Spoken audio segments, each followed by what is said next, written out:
आं दायो गावनो सोरजिनाय खन्थाइ दोंसे फरायनो लादों। बे खन्थाइनि मुङानो जाबाय बोथोरनि रादाब। दानि आं खन्थाइखौ आवरायनो सिगांबाय।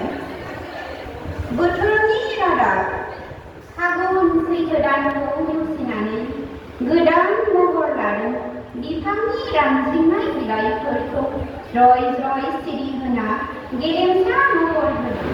बिफांनि सोमखोर बिलाइफोरा बायदेमलाय सिदेमलाय मोसादों। बुहुमनि सुबुंफोरनि गोसोआबो रंजाखांदों। दाउ खौवौआबो बिफांनि दालाइयाव बाना रादाब होफैदों। गोदान बोसोरनि गोदान मिजिंजों दावगालांनो फोरमायदों।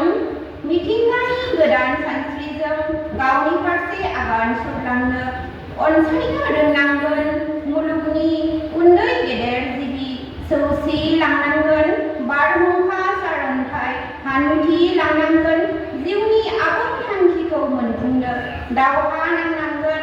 आखायाव रेबगं लाना सोरजिलांनांगोन। खोमसिनि समाव अराय हाथरखि बायदि सोरां जोंथिना थानो। गोजोन्थों। खन्थाइ आवरायलांनाय बिथां पूर्णिमा बर'निसिम साबायखर। जोंहा खन्थाइ फरायोब्ला आरो बाहागो लायोब्ला गांसे गांसे फोरमान बिलाइ होनाय जायो। बेखौबो लाफानो थाखाय खावलायबाय।